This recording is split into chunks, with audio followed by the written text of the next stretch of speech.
How we going, ladies and gentlemen? Hope you're having a good week. Welcome to your Wednesday. You know, I got to the United States last Friday, and when I got here, one of the best songs came on. I think it's from Ratatouille, but I didn't realize when I first heard it. Do you know this? I love a bit of French music. It's something about just not understanding what people are saying. To be fair, it could just be that Australian or English music at the moment's a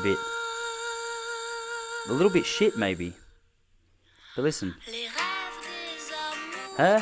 Ratatouille. How nice is that?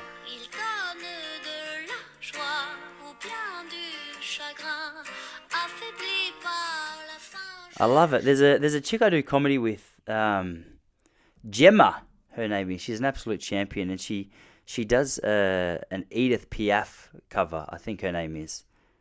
And the covers are unreal. I don't know what it is. I don't know what year that song I just showed you is from, but it sounds like it's got a little bit of a 1950s vibe about it. It sounds like it's coming at you from a place of just a little bit of a calmer place. Do you know what I mean? Songs these days seem so intense. There's too much blah. I feel like once you start chucking in blah in the songs, there's not enough attention being paid to lyrics. I'll still play the blah songs, but I've got more of an appreciation for that Ratatouille kind of music. Anyway, I'm coming at you from a spare room of my in-laws' house here in Oregon, the United States. We got here last Friday. We only just got here, I tell you that much. We almost didn't get it, not just for the sake of a good story on the podcast.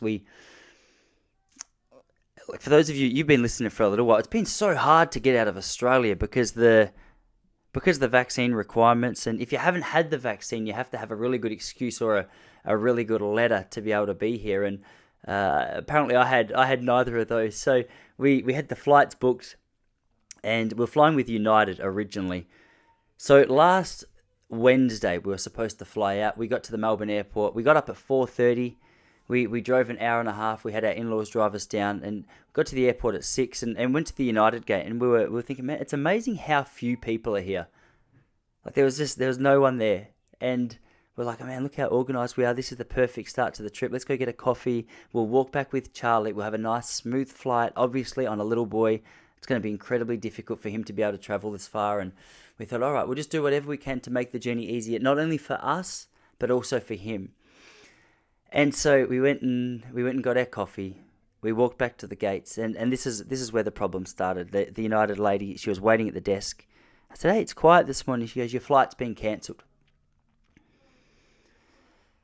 And I was like, all right, this is going to get emotional because my wife had been so excited to see her brother. And the thing was, there was until 10 days earlier, we didn't realize we didn't think we were even allowed to go.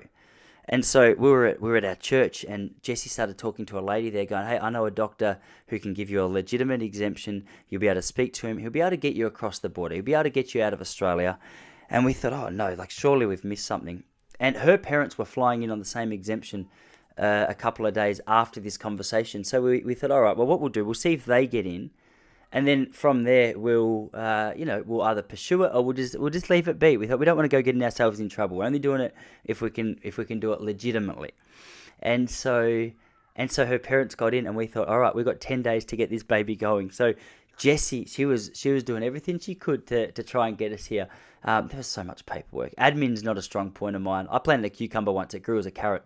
It's details. I'm not. That's what I'm trying to say is details aren't a strong point for me. And so with a little bit of that context, hopefully you can understand the disappointment that she had. So we got there, she goes, your flight's cancelled. We go, what do we do? She goes, we'll get you on connecting flights. So she goes, what we'll do, we've got you on a connecting flight. You're going to fly, you're going to go from Virgin, you're going to go with Virgin to Sydney, and then from Sydney, you'll go with Qantas from Sydney to LA. So we thought, all right, we'll go across to Virgin. Virgin said, yep, your flight's good.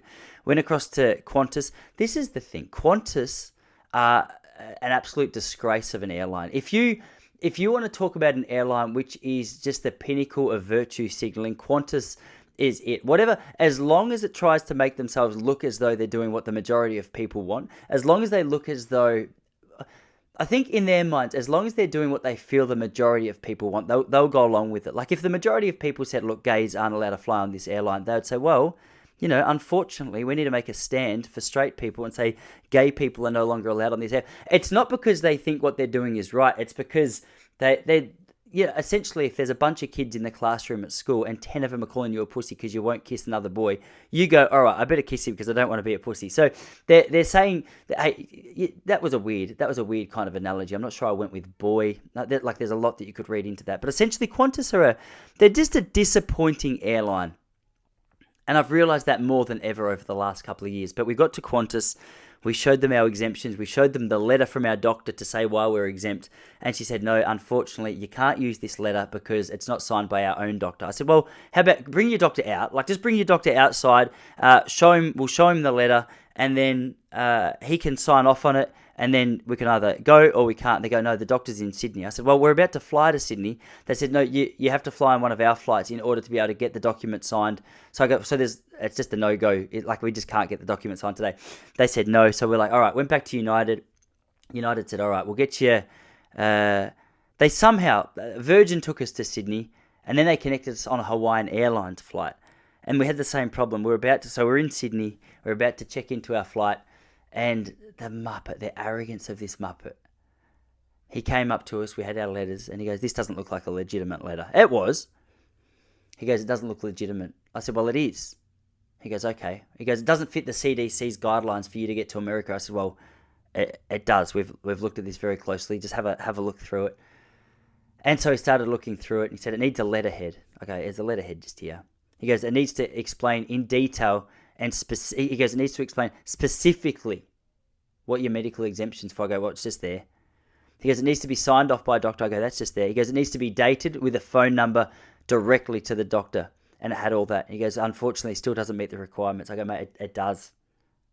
Like, actually, I could see Jesse, because I can't necessarily fight. I've never been in a fight, but in those moments, I feel as though I can, which is a dangerous thing, I'm sure. I've listened to enough Joe Rogan to know that there's enough people out there like me who just get angry and think they can fight and come up against a black belt in jiu-jitsu who happens to be skinny, and it gives them the confidence they can beat, but they never can.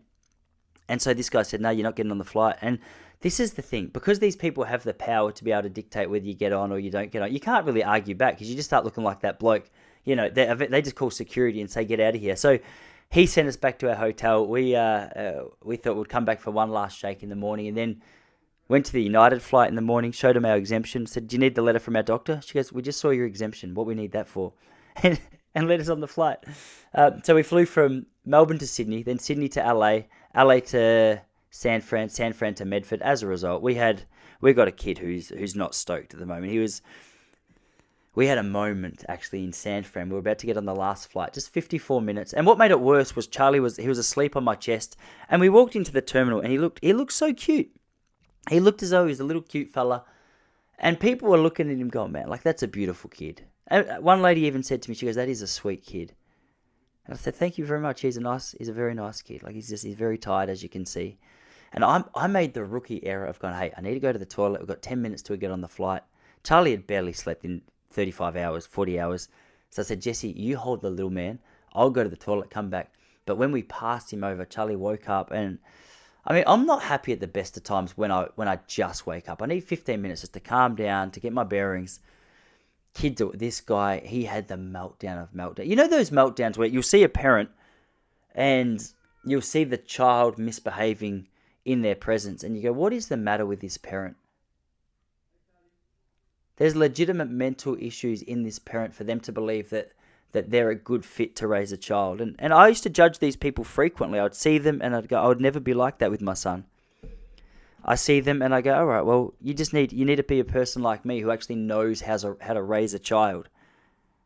And I judge them. I judge them harshly in my mind, and I think about, I don't quite go to physical violence, but I think about things I'd love to say to them, because you don't deserve to have a kid if your kid can't just function. And so we had one of those moments, and man, the tide turns when it's on your side of the, because I knew the context. I knew he hadn't slept for 45 hours, and I was trying to explain that to everyone in the airport, everyone who came past, and they just gave me like a polite smile. But I used to do that polite smile as well. I mean, just like, shut that fucking kid up, because I'm going to kill him. That's what it means. And they were giving me that smile that I used to do. And anyway, we were about to get on the flight, and thank God, little boy, he calmed down a little bit, and there was a lady just giving me that smile. She gave me a smile, and I said, hey, that's a smile I used to do when I just wanted to kill someone else's kid. She goes, funny story. Me and my husband are actually trying to conceive, and we did see your boy crying 5 minutes ago, and we made the joke, hey, let's maybe put the brakes on. And I thought, well, I wish I'd seen this before. I wish I knew this was relevant to my life, because otherwise I would have hit the brakes as well, because this is unacceptable. And I've got another one on the way. So, Jesus, take the wheel. Jesus, take the wheel. But we got here. He slept that whole last flight. Man, he's still a little bit out of it. That's a lot of time telling you a story about my kid who you don't know or care about. Because the truth is, no one really cares about other people's kids, do they? If you introduced me to your kid, I would pretend to be interested to your face. But the truth is, deep down, I wouldn't be that interested unless you were even family. Sometimes I sometimes see my family and I go, I don't have anything in common with you. I don't want to watch Power Rangers. I'm 35 years old. I got over that 7 years ago. I was a little bit later to stop with things like Power Rangers, but I'm still over it, and 7 years ago is a long time. 7 years ago was before the kid who is showing me the Power Ranger was even born. So it means I've not liked it for longer than he's actually liked it. But we got here just in time for my brother-in-law's 30th birthday party, which was good. I was so excited to meet his family, and we were at the back just having a drink and some sausages or whatever they had with a whole heap of people, and I was supposed to. Husbands out there, do you ever have those moments where your wife goes, "Hey, you watching the kids?" and you hear the words and you say yes, which is the right thing to say, but then you immediately forget about what you'd promised to do? And I had one of those moments where I blame the jet lag. Maybe it was the jet lag. Jessie came up and she goes, "Hey, you watching the kids?" I go, "Babe, of course, he's my boy. I'd never lose sight of him, especially with the mood that he's in." She goes, "Thanks, babe, you're a good man." I said, "I do my best for you and the family." And she said, "All right, I'll go have a drink." Anyway, 15 minutes later, she was looking at me through the kitchen window, looks out onto the backyard. She could see I wasn't paying attention at all to the kid, because I'd forgotten about the fact that not only I was supposed to be paying attention to him, but also that we even had a kid. I thought we were bachelor. I thought I was a bachelor again.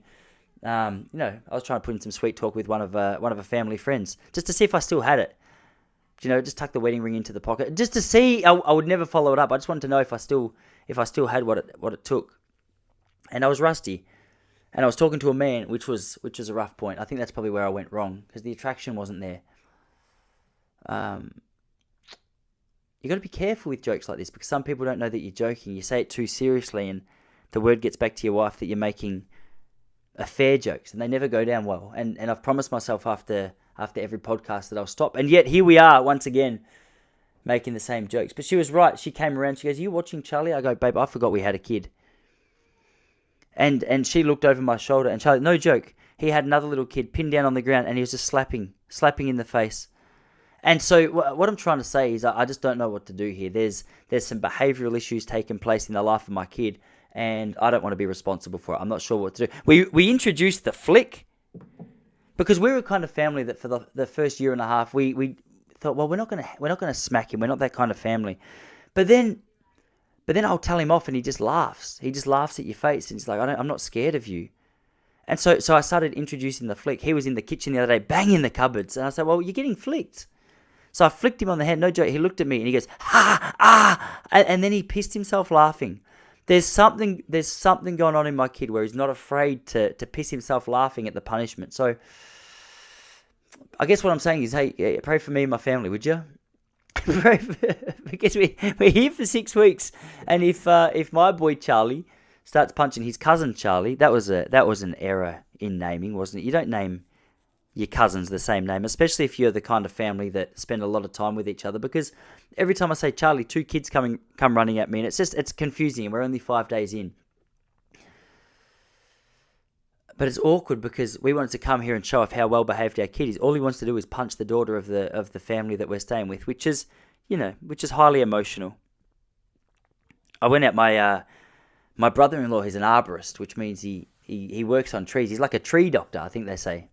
He's a doctor of trees, and man, there's a lot of trees here in America, especially in Oregon where we are. Like outside right now, I can see a palm tree. I'm not even going to try and name them because the only one I know is a palm tree. I think that's poison. I'm not sure. But anyway, I went out on the road with him yesterday to do a whole heap of quotes, and it was. I tell you, it was a bloody adventure. We went to one guy's house. His name was actually I went. Yeah, his name was Spot. It's legal over here, so it's not a big deal. Sammy, he gave the quote, and we were getting on like a house on fire. He started showing us photos of deers that he had hunted, of bears that he had hunted, and he was telling me about guns. In other words, I was way out of my depth. I had nothing to contribute to the conversation. And then, as we were about to leave, he goes, hey, come downstairs. I'll show you my basement. And I was like, this is interesting. We're going to get raped for sure. Like he's roofied our water, and this is sort of where it ends. But it was going to be a nice way to go because Spot was a good guy, and his basement was comfortable. His house was beautiful up in Jacksonville, and so he took us down there, and we were just getting along. He was showing us his woodwork, and then just as not woodwork as in, I just made it sound like we were about to get raped. I didn't want you to think woodwork was a pun for the old shalong, because that's not what I meant. I was more just referring to the woodwork. He'd made some fish. He had made I don't know what else he'd made. But as we were about to leave, he's like, hey boys, he's like, yeah, you guys smoke dope? Which we don't at all. But we wanted to impress Spot, so we said, yeah, we do. He goes, hey, I've just harvested 25 pounds. I don't know what that is in kilos, but I think it's like 12 or 15. He goes, do you want some? And my brother-in-law goes, he does, because he was there with his business shirt on. You can't be accepting marijuana from a bloke when you're there to do business. You've just given his wife a quote to remove their tree, and rather than just taking that quote and getting to work, you've gone into the basement and started talking about drug deals, though legal. You've started talking about drug deals with the husband of this wife, which it's always risky business because there's double standards a lot of the time. What's acceptable to the man is not acceptable to the woman. So he gave us. Look at this. It's legal over here, so I think it's actually fine. And it's interesting to me. But he goes, look, I don't know how much to give you, but look at this.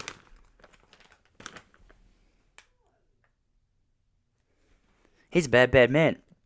I didn't know what to do with it.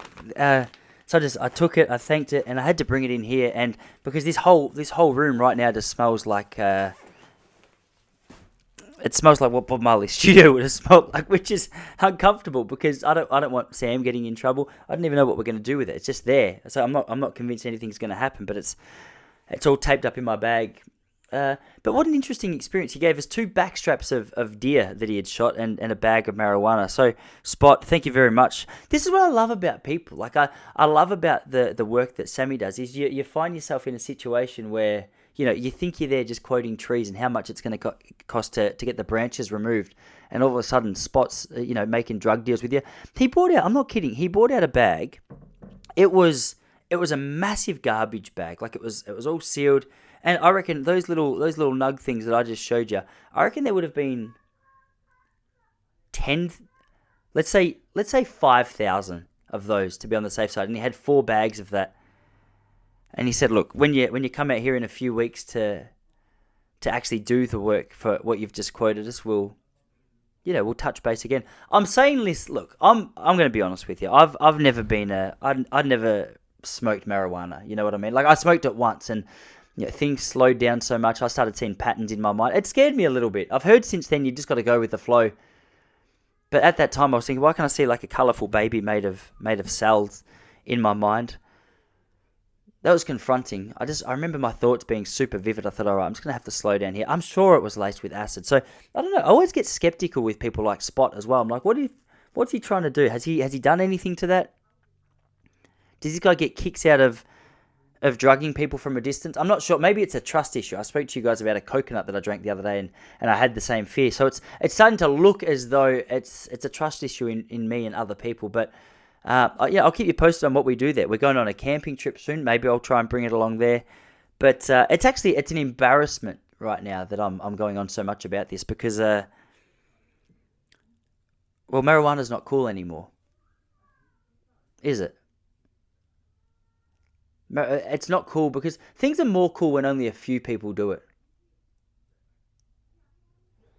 I think that's why vintage is cool, because if you've got like a pair of Reeboks from from 1970. Chances are no one has those Reeboks anymore, so you can wear it, and it appeals just to the people who really likes that style of Reeboks. But if you got the shoes that everyone's wearing, well, just due to the sheer volume of them, it's like houses. If there's 1,000 houses available and only 500 people, it's not that cool to live in that neighborhood. But if there's like one house that's got 8 bedrooms and a pool and it overlooks the ocean, 500 people want it, but only one gets it. That's cool to get that house. Because essentially life is just about impressing other people, isn't it? That's why I feel so cool going out with my little lady, because she's way out of my league. I don't usually admit that in public, but she's out of my league. I know that. People tell me regularly, which is insulting. It's both an insult and a compliment at the same time. It's you can't say that to a woman. You can't go up to a woman and say, "Hey, I just want to let you know that with your husband, you're way out of your league." But for whatever reason, you say that to a man, "Hey, you're way out of your league," and he has to take it like a champ. In fact, he doesn't even just take it like a champ. A lot of the time, it's a compliment. He goes, "Yeah, no, I'm dog shit." She's a 10. She's a 10.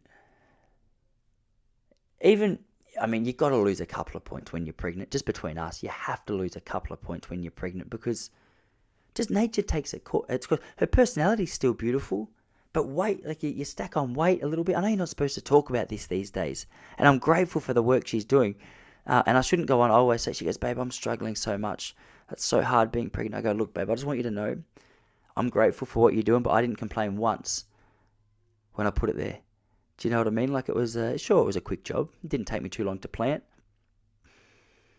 In fact, I think you were asleep when it was planted. You sounded as you'd had a big day, and I was all pent up.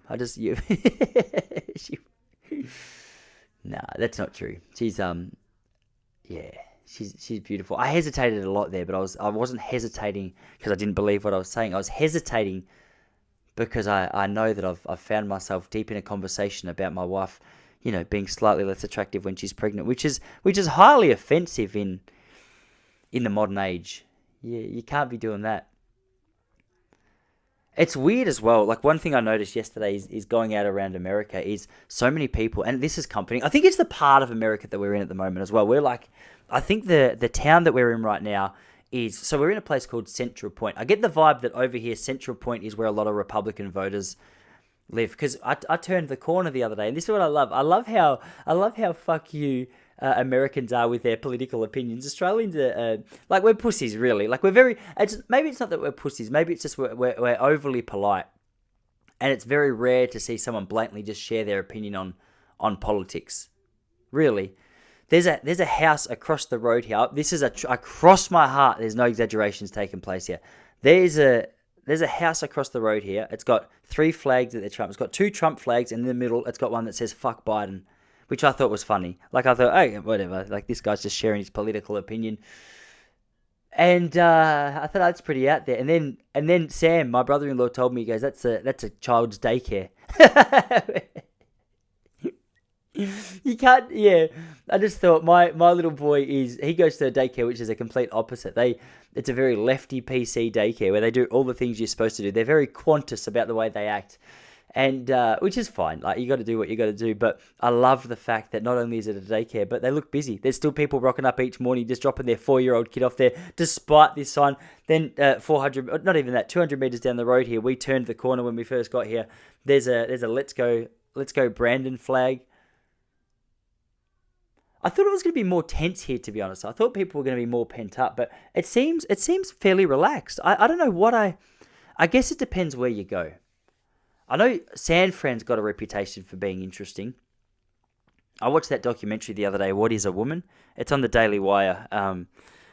And, it's a big question. I didn't think it would be that interesting, because I've always just said, when people say, what is a woman? I just say it's the one who does the dishes. That's... Which, again, you can't say anymore. But it's funny if you say it to the right people. I hope you're the right person. I really do. Otherwise, honestly, turn it off, because things are only going to get worse from there. It's just, I often apologize for saying the wrong thing and then continue to say the wrong thing. So I'm not sure how legitimate my apologies are. But in that documentary, they went down to San Francisco and they were doing some interesting interviews with people. That's an interesting place to be. I thought Melbourne was bad, but San Francisco is a little bit Melbourne on steroids. It's interesting to see how people view Australia at the moment as well. So many people. I'm not kidding. Like, I reckon about 5 separate people have said to me since I've been here, dude, how'd you get out of Australia? I go, what do you mean I flew? They go, yeah, dude, but like your government lost control, like you and the Chinese, yeah. I was like, well, that's not a comparison I'm comfortable with, but I guess it's warranted at this point in time because I mean you see people shooting rubber bullets at civilians and they're dressed in hazmat suits and they've got tanks out there to unarmed civilians. Maybe in America where they've actually got guns, but in Australia we might have a BB gun and a pea shooter.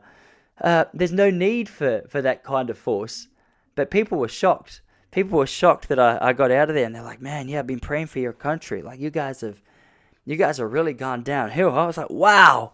Because in Australia, it's really easy to justify. We go, yeah, no, we're doing what we should be doing to help out.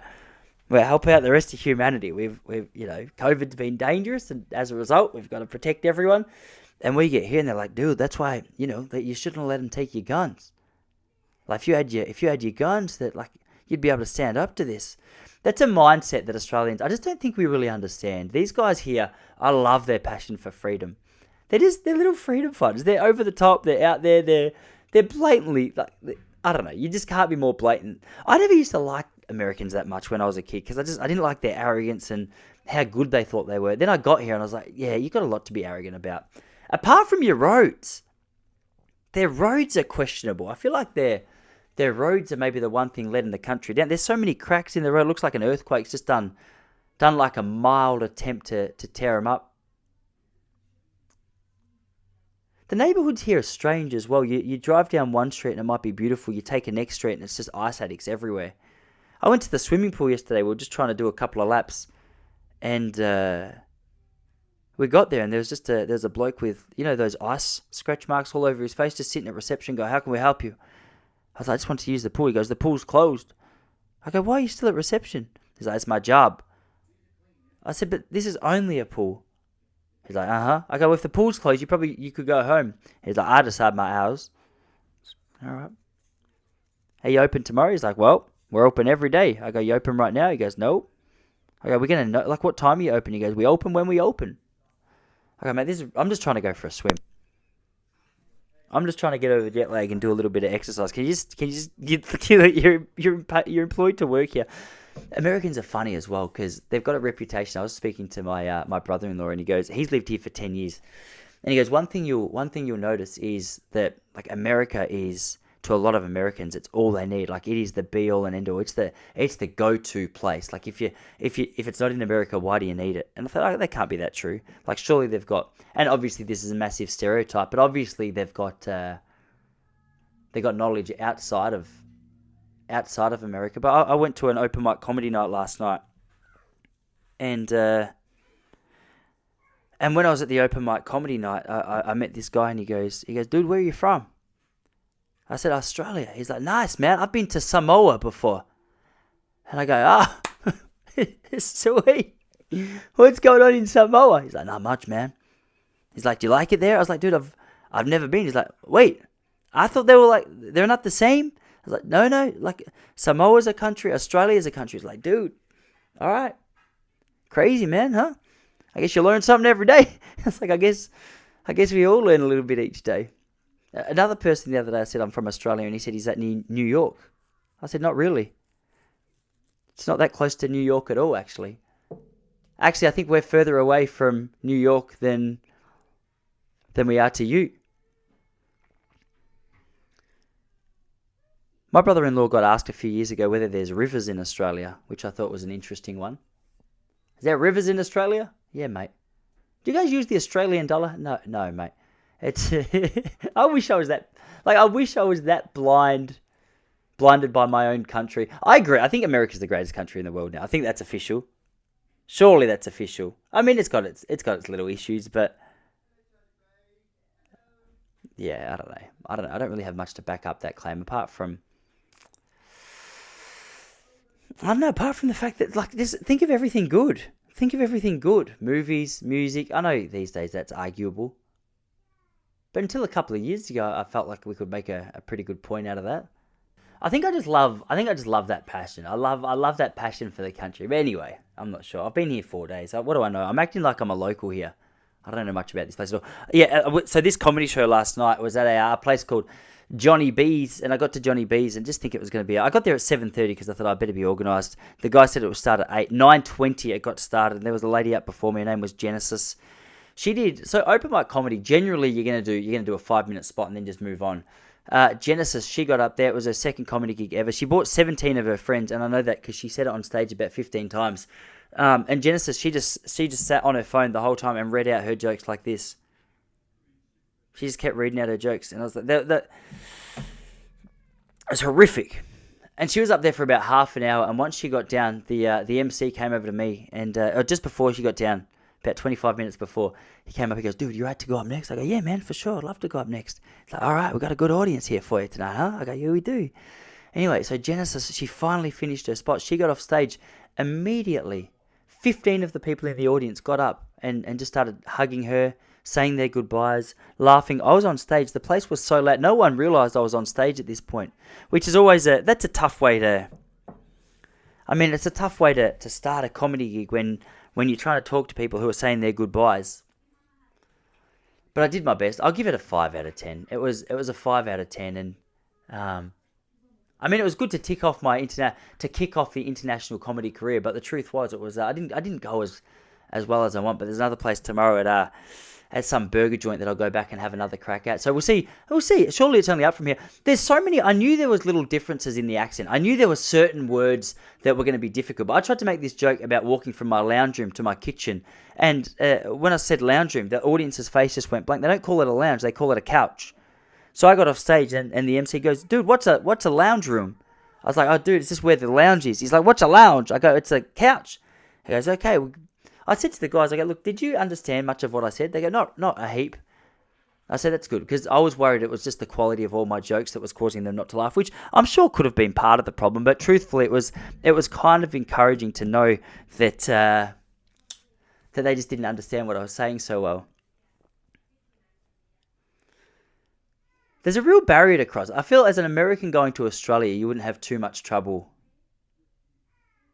being understood, because I think a lot of Australians, like, we follow Americans pretty closely from sport to politics to everything. But as I said, Americans know nothing about Australia, and so here we are. So I'll keep you posted. I'll let you know next week how it all goes. But yeah, man, like it's been a good couple of days. It's weird, like the first couple of days, I always like when you go to a country, you wanna get bored in that place, don't you? You want to be able to get bored, and that's my goal. I don't like just going down to the main street and just doing all the touristy stuff. I like going down and living like a local. And once you get bored in a place, I feel like you can get an appreciation for what it's like to live there.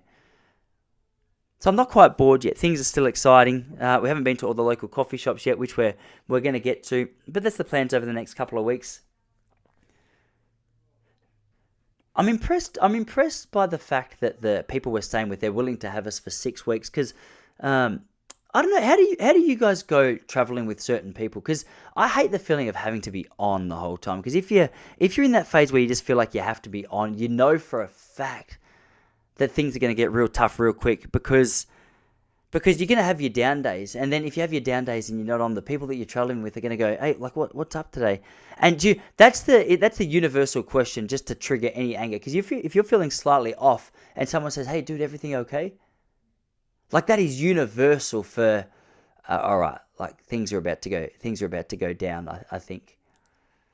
I don't know. I hate that question. We've got our boy sleeping in our room at the moment as well, which is never a good start. I reckon I've averaged 4 hours sleep for the last 7 nights, which is not great for your health. But our boy, he wakes up, and when he sees us, he just like, so consistently, like it's his little mantra, he'll just go, mum, mum, mum, and every 8 or 10 he'll chuck in a really loud mum, like that, just to get our attention. So I'm hoping that doesn't go on for 6 weeks, because there's no other room for him to stay in.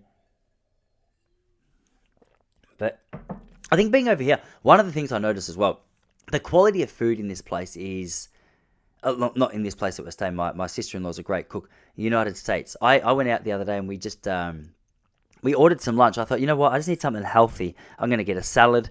And this salad came out, and it was, it had all the good stuff, it had lettuce, it had everything you need, but they just top it off with a little bit of sugar. You can't have a meal here without sugar. This one had like candied chickpeas. So it's exactly what it sounds like. It's chickpeas, but just dipped in melted sugar and dried up. And the worst part was how delicious they were. Because I can already feel my standard in food slipping. I'm like, usually I'll be cautious with white bread. Usually I'll be cautious with candy. Usually I'll be cautious with cookie. We did a job yesterday and the lady said, hey, take some cookies with you. I was like, I'm in America. I'm going to have a chocolate chip cookie. They were so delicious that now it's all I can think about. So I think my form of discipline, I don't know what you guys like. My form of discipline is just not having anything that can tempt me in the house. So Jessie, she'll always say to me, she goes, baby, you're so disciplined. Like, you just never bring sweets home. I'm like, that's the only form of discipline I have. If I bring sweets home, they're gone in a day. I got diabetes 100%. I'm already missing my two back teeth. I got to make up for when I was young as well, because I thought I was the healthiest kid in the world. Do you remember in the 90s though, like we were told that things were 99% fat free, that was healthy. Like if it was fat free, it was healthy. Now it's like, no, the ketogenic diet, you just got to consume all the fat. Like if they take out the fat, then it's unhealthy. Even Time magazine had something where they're like, hey, butter's back. Chuck a butter cube in your coffee each morning if you want to be healthy. Eat bacon.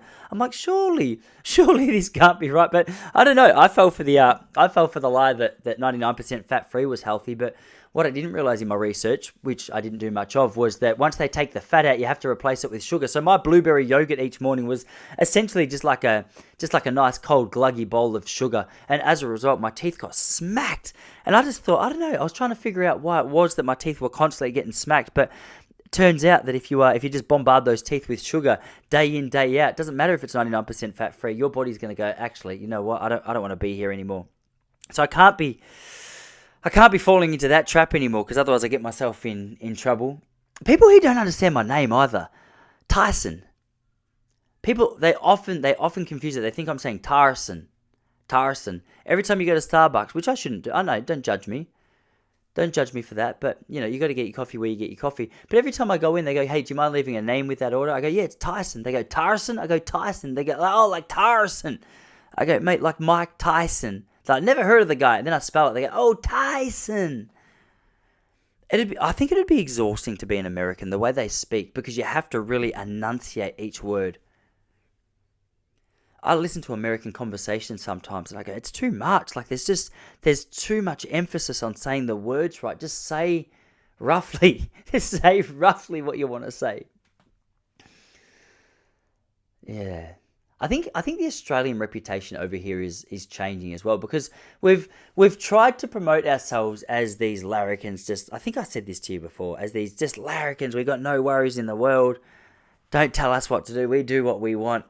And then the last 2 years, they've just seen footage of us sitting in our lounge rooms because it's what we've been told to do, and they're like, all right, so you're not as brave as what you thought you were. It's interesting looking at different cultures as well. I think what I like about here, as I said, I love the freedom attitude here, which is funny because I think there's lots of Americans who find that repulsive about their own people, but I love it coming from a place where everyone bites their tongue and says what's super PC in public. To come to a place where last night we were at a bar and they were saying jokes where I was a little bit like, oh, you can't say that. I even tried to make a joke about the ozone layer in Australia. They're like, hey, fuck you, man. The ozone layer is just fine. I'm like, I actually believe you. I think you're right, but I just thought, based on a couple of the comments that you made, that you're a little more left-leaning, which means that thought you would have liked the old ozone layer joke, but apparently I've misread the crowd, and that's why comedy's been a little bit of a struggle. I'm trying to join a gym while I'm here as well. I just want to do a 6 week commitment, but they're all 12 weeks. It's funny just uprooting your life. You got to come over here, get your mobile phone sorted, get your gym sorted. It's like you pretend to live in a place for a little while. I fall into the mindset of thinking this is home a little bit. And I've only been here 4 days. I'm scared to say. I'm not sure. I think 4 weeks, I'll accidentally apply for a visa because I'll be so convinced that this is my new home, because it's really a lot of effort. Apart from moving out of your house, a 6-week trip is, it's a fair commitment, because there's nothing really, like every part of your life that you enjoy, you can't just take 6 weeks away from. That's the strange thing about long holidays, is at least with a week you can go, whatever, like routine.